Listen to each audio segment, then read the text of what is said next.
मुअज़्ज़ज़ सामीन इकराम, अस्सलाम वालेकुम। उम्मीद है आप खैरियत से होंगे और कोरोना वबा से महफूज होंगे।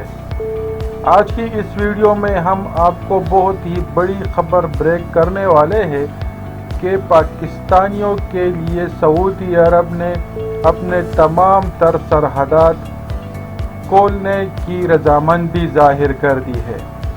मगर वीडियो में मज़ीद आगे जाने से पहले हम आपसे दरख्वास्त करते हैं कि इस वीडियो को ज़्यादा से ज़्यादा लाइक, शेयर और चैनल को सब्सक्राइब करना ना भूलिएगा, ताकि मुस्तक़बिल में आपको इस तरह की मज़ीद इंफॉर्मेटिव वीडियो बर वक्त पहुँच सके। सामीन कराम, यहाँ पर यह बात काबिल ज़िक्र है कि 3 मार्च 2021 से सऊदी अरब हुकूमत ने 20 ममालिक पर सफरी पाबंदियाँ आयद कर दी थी, जिसमें पाकिस्तान का नाम भी शामिल था। यानी पाकिस्तान के किसी भी एयरपोर्ट से भी कोई फ़्लाइट सऊदी अरब नहीं आ सकती, बशर्त ये कि आने वाला जो बंदा हो या हेल्थ के पेशे से वाबस्ता हो या कोई जो है ना टीचिंग के पेशे से वाबस्ता हो, तो या कोई हाई और प्रोफेशन हो तो वो सिर्फ आ सकते हैं, इसके अलावा और कोई भी नहीं आ सकता। मगर यहाँ पर यह बात भी काबिल ज़िक्र है कि पाकिस्तानी तो डायरेक्ट सऊदी अरब नहीं जा सकते थे, मगर अफ़गानिस्तान के रास्ते, बहरीन के रास्ते, मालदीव, नेपाल, इस तरह सूडान वगैरह के रास्ते, उन पर कोई भी पाबंदी नहीं थी, बशर्त ये कि वो पाकिस्तानी जो 14 दिन इन ममालिक में गुजारे जिस पर सफरी पाबंदियाँ नहीं है, तो वो सऊदी अरब के किसी भी एयरपोर्ट से दाखिल हो सकते हैं। मगर ये एक बहुत ही लेंथी प्रोसेस था और ये बहुत रिस्की भी था, क्योंकि अगर एक बंदा अफ़गानिस्तान जा रहा है तो अफ़गानिस्तान में ऑलरेडी हालात ख़राब है, और ये भी हो सकता है कि शायद अफ़गानिस्तान पर भी सऊदी अरब सफरी पाबंदियाँ आयद करे, तो जो बंदे की जो सारी जमा खर्च होती है वो फजूल में ऐसा ना हो कि ज़ाया हो जाए। इस तरह एक बंदा बहरीन के रास्ते जा रहा है तो बहरीन के रास्ते भी बहुत ज़्यादा बंदे के कास्ट आती है। इसके अलावा नेपाल, मालदीव, और अगर हम देख ले तो नेपाल और मालदीव का ये इशू आ भी गया था, क्योंकि उन्होंने वो प्रोसेस के बीच जो है ना पाकिस्तानियों पर पाबंदियाँ आयद की। मगर यहाँ पर अभी एक बहुत बड़ी खुशखबरी पाकिस्तानियों को हम ब्रेक करने वाले हैं कि सऊदी अरब हुकूमत ने पाकिस्तानियों के लिए डायरेक्ट फ़्लाइट खोलने की रजामंदी जाहिर कर दी है।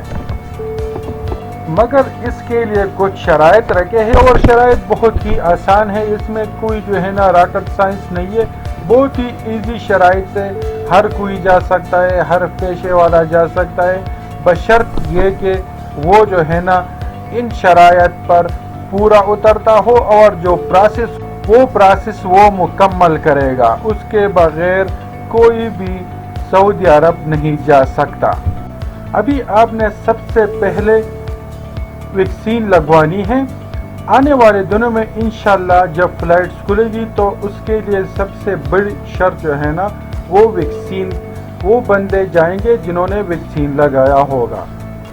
इनमें जो वैक्सीन सऊदी अरब हुकूमत ने तजवीज़ की है कि ये वैक्सीन सिर्फ लोग लगाएंगे, उनमें अमेरिका की 3 कंपनियां हैं।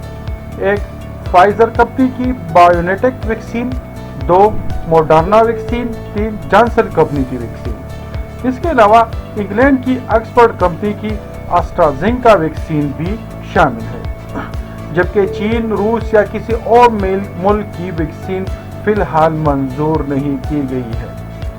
तो आपने सबसे पहले आज ही हेल्पलाइन नंबर 1166 पर अपना शनाख्ती कार्ड नंबर भेजना है। आपको वैक्सीन लगाने की तारीख और कोड मौसूल हो जाएगा। इस कोड के तहत पाकिस्तान में किसी भी हुकूमती वैक्सीन सेंटर से ऊपर दी गई वैक्सीन में से कोई एक वैक्सीन मुफ्त लगवाकर नादरा से सर्टिफिकेट हासिल करें। 16 से 30 साल की उम्र वाले भी 1166 पर वैक्सीन के लिए अपना शनाख्ती कार्ड नंबर भेज सकते हैं। मगर इसके अलावा जो बात जो शुरू है वो ये भी है कि शायद एतमाद का जो सेंटर है نادرا کی جگہ وہ یہ سارا پروسیس کرے گا۔ بندہ اعتماد سینٹر پہ جائے گا، ادھر اپنی بایو میٹرک سب کچھ چیزیں لگائے گا، پھر ان کو ایک سینٹر جو ویکسین لگانے کا ایک سینٹر ہوگا وہ اس کو دکھایا جائے گا، وہ بندہ ادھر جا کے ویکسین لگائے گا اور اس طرح اعتماد کے ساتھ اس کا ڈیٹا آ جائے گا۔ جس طرح عمرہ اور حج میں بھی یہ پروسیس ہم نے دیکھا تھا، جب اعتماد کے ساتھ یہ پروسیس آ جائے گا تو پھر اعتماد والے ڈائریکٹ اس کو توکلنا یا اوے تمرنا جو اس کی اپلیکیشن ہے سعودی عرب کی، اس پہ اب جو بندہ جائے گا اس کا ریکارڈ اپڈیٹ ہو جائے گا۔ تو یہ بہت ہی ایزی پروسیس ہے، اس پہ آپ لوگوں نے کام کرنا چاہیے۔ آپ لوگوں نے فی الحال افغانستان اور بحرین یہ جو ہے نا تھوڑا بہت اس کو تھوڑے سائڈ پہ رکھنا چاہیے، کیونکہ وہ بہت زیادہ ایکسپینسیو بھی ہے اور ایکسپینسیو کے علاوہ وہ بہت زیادہ رسکی بھی ہے۔ تو ہمیں امید ہے کہ جو پروسیس ہم نے آپ کو سکھایا ہے اس پر آپ عمل کریں گے اور اپنے آپ کو جلد سے جلد جو ہے نا رجسٹر کرائیں، تاکہ آپ کو پھر جو ہے نا اگر فلائٹس کھل جاتی ہے تو آپ فوراً سے جو ہے نا سعودی عرب ٹریول کر سکتے ہیں۔ ہمیں امید ہے کہ یہ ویڈیو آپ کو بہت پسند آئی ہوگی، تو برائے مہربانی اس ویڈیو کو زیادہ سے زیادہ لائک، شیئر اور چینل کو سبسکرائب کرنا نہ بھولیے گا۔